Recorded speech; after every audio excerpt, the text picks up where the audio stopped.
From ABC4 News, your local election headquarters. Welcome to ABC4 News on this historical election night. I'm Glenn Mills. And I'm Emily Flores. Thank you so much for joining us here this evening. Now, it's been a busy and hectic night, we could say, to say the least. So let's get right to it. 4 things happening right now that we want to make sure you know. We now have at least 4 Utah races that have winners declared. Those being the governor's race, attorney general, 1st and 3rd districts congressional races. For the very latest numbers on those congressional races here in the state of Utah, we turn to Rick Aaron. Rick. Let's get started in District 1, the race to replace the retiring Rob Bishop. The Associated Press has declared Republican Blake Moore the winner over Democratic challenger Darren Perry to replace Representative Bishop. Moving on to the 2nd district race, Republican incumbent Chris Stewart appears that he will win another term easily over challenger Cale Weston. Same story in District 3, where Republican incumbent John Curtis is cruising past Democrat Devin Thorpe. And in the hotly contested and sometimes downright nasty 4th district race, Democratic incumbent Ben McAdams is still maintaining a sizable lead over Republican challenger and former NFL player Burgess Owens. We will stay on top of these races throughout the show. Glenn and Emily. All right, thank you, Rick. We go now to our election night team coverage. Nick McGurk takes us to the polls in Utah County with an update on Proposition 9. But first, let's head to Jason Wynn in Salt Lake City, where things got heated for a bit there in Salt Lake County just before polls closed. Jason? Yeah, Emily, Salt Lake County Clerk Sherry Swenson tells me she hasn't seen something like this in the 30 years that she's been in the office. And because those men were carrying weapons, she says it might be a case of voter intimidation and they may have to investigate this. Hey guys, Jason Wynn with Channel 4 here. Just before 7:30, these 2 men walked by the Salt Lake County government building near 21st South and State Street. One man, armed with a rifle and handgun, had nothing to say when asked why he was walking in between a voter drop box and a polling location. You're less than 150 feet away from people voting. Don't you think this is voter intimidation at all?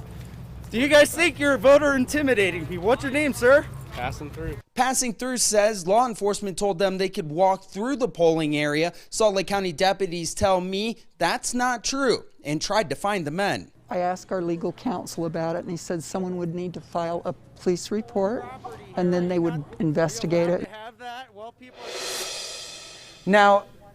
Now, as the county is looking into this, voting is going to be the next big thing. Over 300,000 votes were casted right here in Salt Lake County. And the county clerk's office says that they believe that they're going to be dropping votes tomorrow, Thursday, and Friday, releasing more information on the big election. We're going to continue to follow all of this in the county and more. But right now, I need to send this down to Utah County to our own Nick McGurk, who's going to tell us how things are going down south. Well, Jason, we're talking about a very busy night in the ballot processing center. You can see this fancy machine behind me. It has been running off and on all night. That's where they basically check in your ballot. They verify a signature, they separate it between the 3rd and 4th congressional district, and that's just where it begins. And we're surrounded by a sea of ballots here. Utah County has had record turnout. Nearly 82% of registered voters turned out to vote. They also got a sizable increase in registered voters this year. A lot of college students, we're told, did register to vote. I want to give you a quick headline. Proposition 9, a controversial proposal to add a county mayor to Utah County, been talked about for years. It was on the ballot this year, and it appears that it is going to fail. What we have behind us, we've got some separation of the ballots. You take the envelope, separate it from the ballot so that when your ballot is eventually counted, it is anonymous. I am going to be joined now by the county clerk here in Utah County.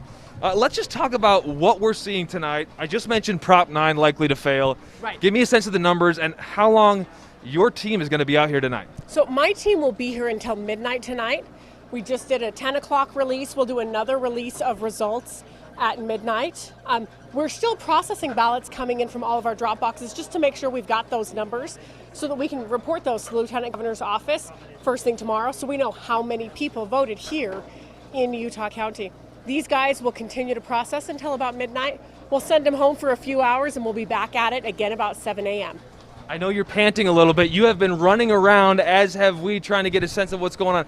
It's a wild election year. What has it been like here in Utah County? What strikes you about how this has gone so far? You know what, the thing that strikes me the most is even with this enormous record turnout, things have just been smooth and steady. We've been able to keep all of our workers here at a smooth pace going. And we haven't had as many results as tonight as we would like, but the reason why is because our voter turnout is so high that we just have an enormous amount of ballots, and it's exciting, but it's smooth and steady. Let's talk real quick about, and then we'll wrap it up, the tea leaves. Is there anything in the tea leaves in what you've seen with the votes tonight that would reflect something that's happening big picture? You know, I think one of the biggest things that I'm seeing here is the Republicans in Utah oftentimes just kind of take for granted that Utah tends to lean as a red state, but people are coming out to vote. But that doesn't always mean that the Republicans are in the lead. I think the 4th Congressional District, we're finding that the early numbers are showing that Ben McAdams is leading. And so I think a lot of this silent people that have stayed home in the past, they're coming out, they're letting their voice be heard. Oftentimes it's leaning red, and sometimes it's not. I think that's fantastic. Okay, Amelia Powers Gardner, Utah County Clerk, thank you for your time tonight. From a very busy ballot processing center, reporting live, I'm Nick McGurk, ABC4 News. All right, thank you, Nick. Well, now to the latest in the presidential election. Let's head back out to Rick Aaron with the Battleground States results. Rick. Emily, it is very tight between President Donald Trump and former Vice President Joe Biden. Let's start in the state of Florida, the Sunshine State, considered the most important battleground state of the election, perhaps. 29 electoral votes up for the grabs there. You can see Donald Trump with a 51 to 48% lead right now in the Sunshine State. Moving north to North Carolina, a key contested state with 15 electors at stake. Trump leading there as well, 51% to 48%, with 99% of the vote counted there. And looking at Pennsylvania, with 20 electors up for grabs, you can see the results there, 50 to 49. 73% overall reporting right now. Of course, Utah has gone for President Donald Trump with its 6 electoral votes. We will keep tabs on these races throughout the evening. Glenn? Yep, as expected here in the state of Utah. Thank you, Rick. The counting well underway at this hour to determine who will hold the Oval Office come January.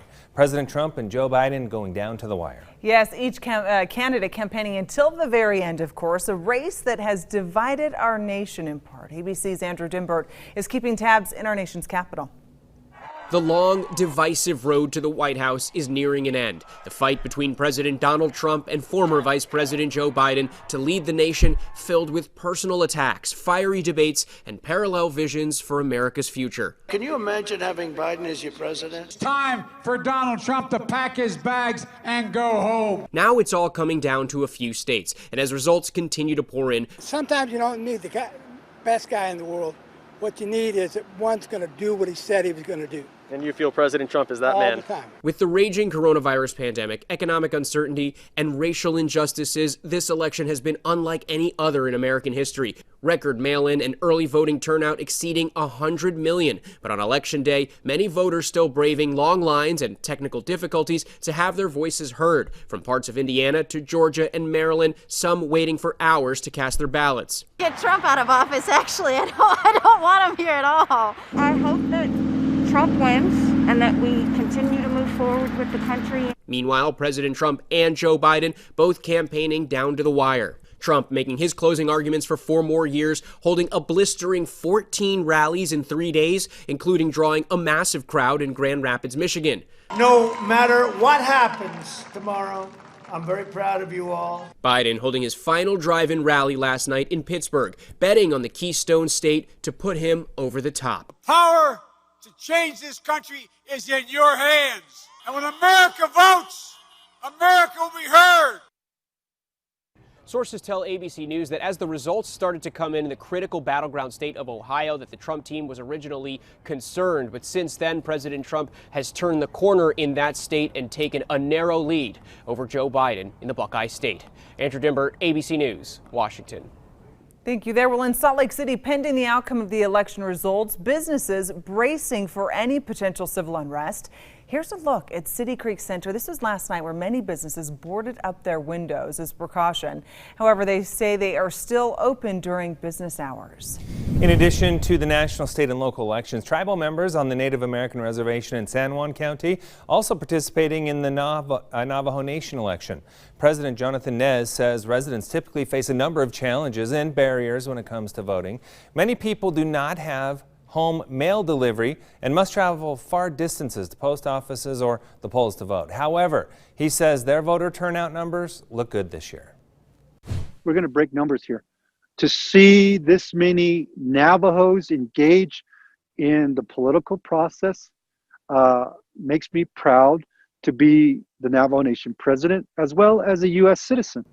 President Nez says the issues top of mind for tribal members are the COVID-19 pandemic and economic recovery. They're hoping for a presidential administration that will protect sacred sites from resource extraction as well, improve health care services, and meet infrastructure needs. All right, checking in now on the race for Utah Attorney General between incumbent Sean Reyes and Democratic challenger Greg Skordas. Sean Reyes is at 59% and 60% at this point, where Skordas sits at near 36%. He's already conceded tonight. Reyes has been serving as the state's attorney general since 2013, and Skordas is a well-known attorney in the Salt Lake area who's been practicing since 1982. Now, we caught up with Skordas today, who pointed out that there hasn't been a Democrat elected to a statewide position in 24 years. While he says running as a Democrat in a Republican state comes with disadvantages, he ran to give Utahns a choice. I've had so many people come up to me and say, thank you for giving us a choice. Thank you for giving us someone to consider. Even if they don't vote for me, they're just so grateful that the two-party system is we're at least trying to make it work. Now, we did reach out to Reyes' campaign for comment, but we're told that he did not have media availability today. Now to the race for the chief executive in Salt Lake County. This is how it is panning out.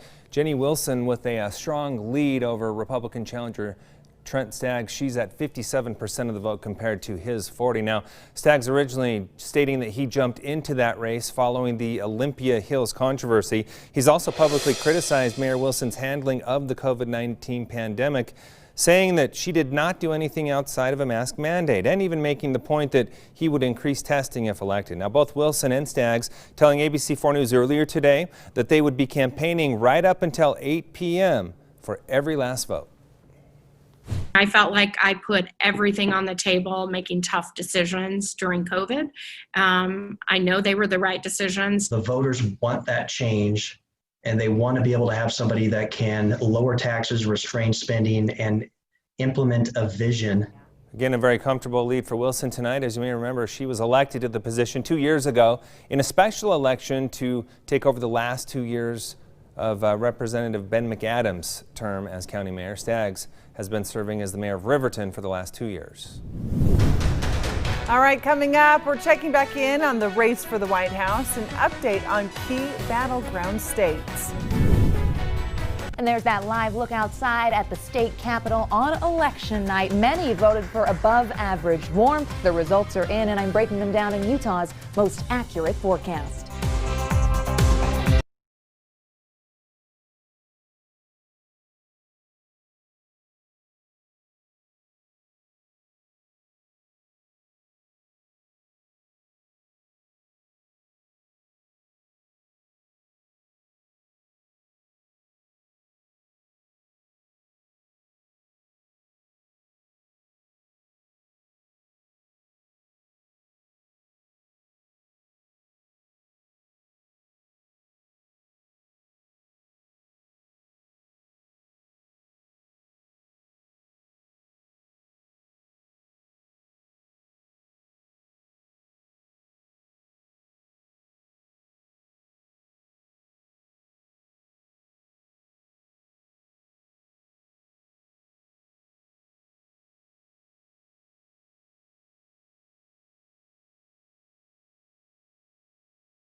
Time now for Utah's most accurate forecast. Weather Rate certified 9 years in a row. All right, let's take a breather from all the election coverage and chat about the weather, shall we? I think we can agree today was beautiful outside. Yes, winning in a landslide, and Chief Meteorologist, she has the best message of the night, a very popular candidate.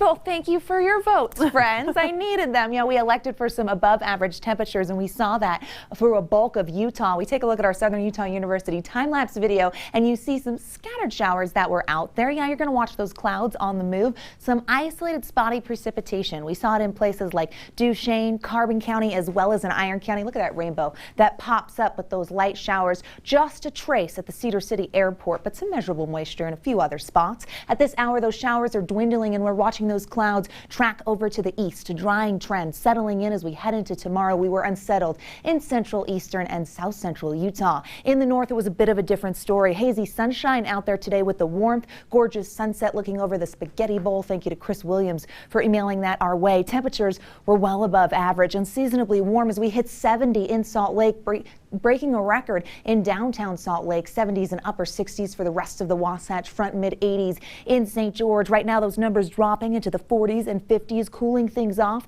and we're starting to see those clouds get out of the area, so clearer skies on deck for tonight. As we head into tomorrow, that above average warmth wants to stick around. We're going to see a dry pattern and those numbers in the low 70s yet again along the Wasatch Front. By Thursday, our next storm system makes an appearance in the Pacific Northwest. We will start to see breezy conditions on Thursday and start to feel the impacts of that storm as we head into Friday and for the weekend. Temperatures in the 60s and 70s for tomorrow. It's going to be beautiful, but way above average. 72 in Moab, 71 in Cedar City, and 81 in St. George. Let's zoom in and you find your city. Those mountain valleys are going to warm to the mid 60s. Places like Park City at 64, 68 in Brigham City, low 70s in Spanish Fork. A little more sunshine in central Utah, drying out, low 70s in Green River and Gunnison, Fillmore, getting to 72. Down south, we've got a mix of numbers, 60s, 70s, and even some 80s showing up in St. George, 73 near Lake Powell in the Four Corners area in the low 70s. Here's a look at what to expect for the next 7 days in Washington County. Those 80s hold on, and then here comes the colder air. Windy conditions arrive first. We will see very blustery conditions, not just in the south, but also in the north. Isolated chance of showers Sunday into Monday with very cold air filtering in. As we look at the Wasatch Front, that precipitation potential is there. We're looking at rain turning to snow, so mixed precip, and then snow showers as we head into Sunday. Those daytime highs dropping from the 70s to the 40s to the 30s, and those overnight lows just downright frigid in the 20s. A little bit of everything for this first week of November. Glenn, Yeah, Emily? that is a serious drop in the next few days. Oh, enjoy while it lasts. Thank you, Alana. All right, we'll be right back.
All right, we are back now with your local election headquarters, and we are digging into the election results with analysis from former State Senator Scott Howell and former Utah GOP Chair Thomas Wright. Gentlemen, let's get right into the very top of the ticket, the big race tonight, the race for the White House. Thomas, let's start for you. What are you watching in terms of what is key for a potential Trump victory?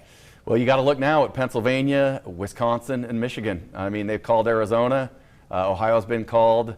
It looks like the president's won Florida. So now it comes down to those 3 states. We know mail-in ballots are coming in, Glenn, and so it's going to take a couple or 3 days to figure out what the results are there. This is going to be the nail-biter that a lot of us predicted, and I think the president has a lot of momentum, and I'm really optimistic about how this is going to turn out for him. Okay, on the other side, Scott, you are a Biden supporter. What are you looking at as we come down the stretch? Those 3 same states, but the exciting thing about this is there's a pathway for victory for Biden. And I predict that he'll win this. I think when you look at those numbers, it's very close, and it's something that it might even be a tie. Who knows? But I know one thing: we're not going to know for at least 3 or 4 days. Yeah. And lawyer up. That's exactly what I think. You is know happening. what? No. Wouldn't that just bring 2020 to a perfect end, to end in an electoral college tie? Oh. It would be the perfect thing. And we were just over talking. It could end up 269 with some formula that we were over talking about. Yeah. Okay. All right. Let's get a little bit closer to home. Utah's 4th congressional district. The last numbers we saw, Ben McAdams holding on to a 5-point lead. Scott, let's start with you. 51 to 45. What's the key to McAdams holding on to this? It absolutely has to be those votes from Utah County. Deciding where those votes are coming from, Salt Lake County versus Utah County, is going to be the deciding factor on that.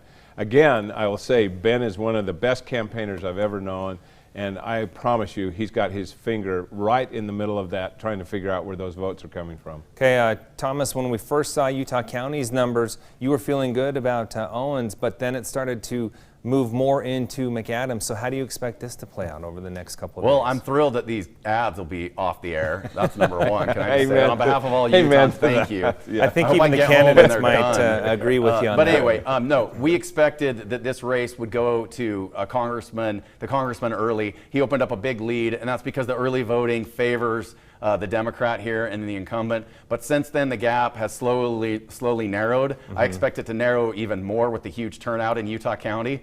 Burgess Owens is not out of this race. This race is not over. The gap will continue to close. The question is how many people voted on Election Day and how many of those go to Burgess. But this race is not over by any stretch. It's going to be close one way or the other, and I could see Burgess Owens eking this race out. Okay, let's move on to the State House. We're seeing some very close races. We're going to pull up some of those results. We knew this was going to be a close one. Very tight. We are talking a 40-vote difference right now for incumbent Craig Hall over Fatima Deary. Also, some other close races. This is the House District 38. Incumbent Eric Hutchings losing by a large percentage in this one at this time. And in 39, Jim Dunnigan, the incumbent there, he's closing the gap a bit, but still about a 4% difference. And I should also note that in District 45, Representative Steve Elison is losing at the time. Now, again, we have canvassing over the next couple of weeks, and we have seen these races reverse, so this is still early. But already, Scott, you got to look at Democrats potentially maybe being able to flip some seats in the House. Boy, wouldn't that be exciting to see 4 new faces up there on Capitol Hill.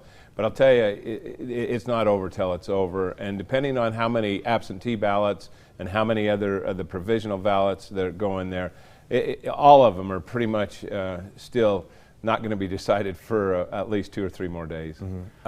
A majority of those races are in that 4th congressional district, so we have to apply the same logic here. The early votes are going to tend to trend toward the left candidate, the Democrat candidate, and as we get closer to Election Day votes being counted, the conservative candidates are going to do better. That's the trend here. So as the gap closes in the 4th congressional district, these races that you put up are largely in the 4th congressional district. The gap will continue to close. In one of them, only 30% of the votes have been counted. I think in one, 50% of the votes. There's a long way to go. These are far from over, just like the 4th congressional district, but there definitely is a trend there, and it's something to watch. And these are ones we watch every election cycle. A couple of other notable races: Senate District 8, Senator Reeby, the incumbent, the Democrat there, huge lead right now, and also House District 32.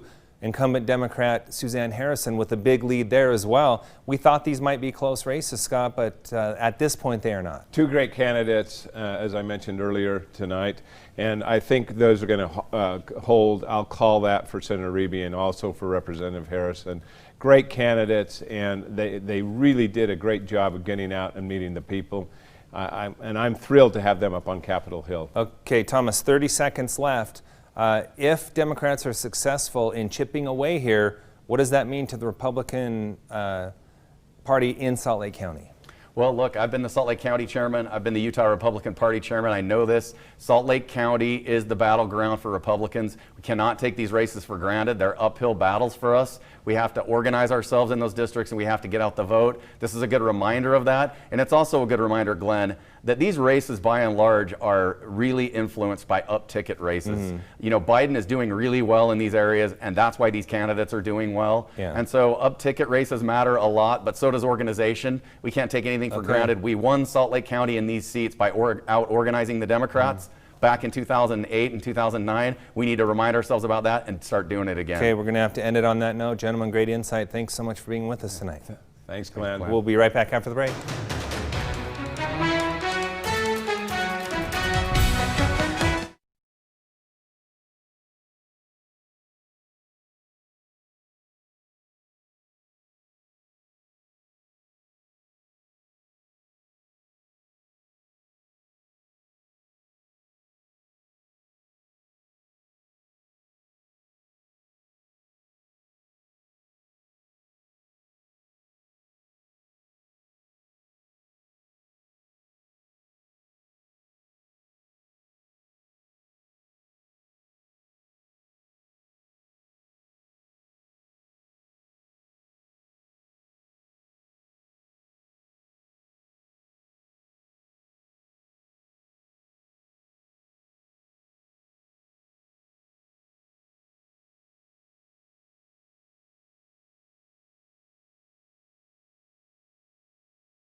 And welcome back. Let's get one last look at the presidential election. Rick Aaron joining us now with the results thus far in battleground states. Rick? Let's get right to those updated numbers, starting in Florida, where President Donald Trump maintains that lead over former Vice President Joe Biden.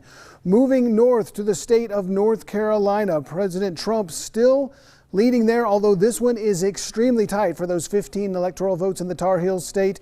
In Pennsylvania, Donald Trump with a sizable lead there, 62% of the vote counted, 20 electoral votes at stake there. And then in Ohio, the Associated Press has called it for President Donald Trump, 53-48. Overall, Joe Biden with a slim lead overall in the popular vote nationwide. Glenn, Emily?